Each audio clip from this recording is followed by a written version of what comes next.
யூஎஸ்ல பார்த்தீங்கன்னா lot of ஒரு 300+ ஸ்டூடெண்ட்ஸு F1 விசாவில் இருக்க ஸ்டூடெண்ட்ஸ், இன்டர்நேஷ்னல் ஸ்டூடெண்ட்ஸுக்கு மெயில் வந்திருக்கு அவங்களோட விசா கேன்சல் பண்ண போறாங்கன்ட்டு. ஆக்சுவலா அது மட்டும் இல்ல, அவங்களோட சோஷியல் மீடியாவை ஏஐ மூலியமா கண்காணிக்கிறாங்க. நீங்க யூஎஸ்ல இருக்கீங்கன்னா one of the well known university New York யூனிவர்சிட்டியோட அக்செப்டன்ஸ் ரேட் பார்த்தீங்கன்னா இந்த இயர் ஒன்லி 7.7% தான். இது மாதிரி நிறைய யூனிவர்சிட்டியோட அக்செப்டன்ஸ் ரேட்ஸ் வந்து கம்மியாயிட்டே போகுது. அப்படின்னா என்ன அர்த்தம்னா, லாஸ்ட் வீக் நம்ம யூரோப் ஒரு அனௌன்ஸ்மெண்ட் பத்தி சொல்லியிருந்தோம், அதாவது வார் கிட்னு. இந்த வீக் பாத்தீங்கன்னா some of the country, Sweden, Norway, Finland, Greece, இவங்கெல்லாம் பாத்தீங்கன்னா,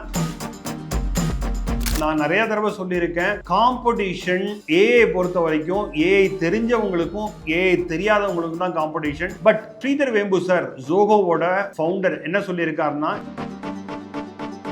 நீங்க யூஎஸ்ல H1B விசால இருக்கீங்கன்னா சம் ஆஃப் த கம்பெனிஸ், கூகுளா இருக்கட்டும், மைக்ரோசாஃப்டா இருக்கட்டும், அமேசானா இருக்கட்டும், அவங்க எல்லாமே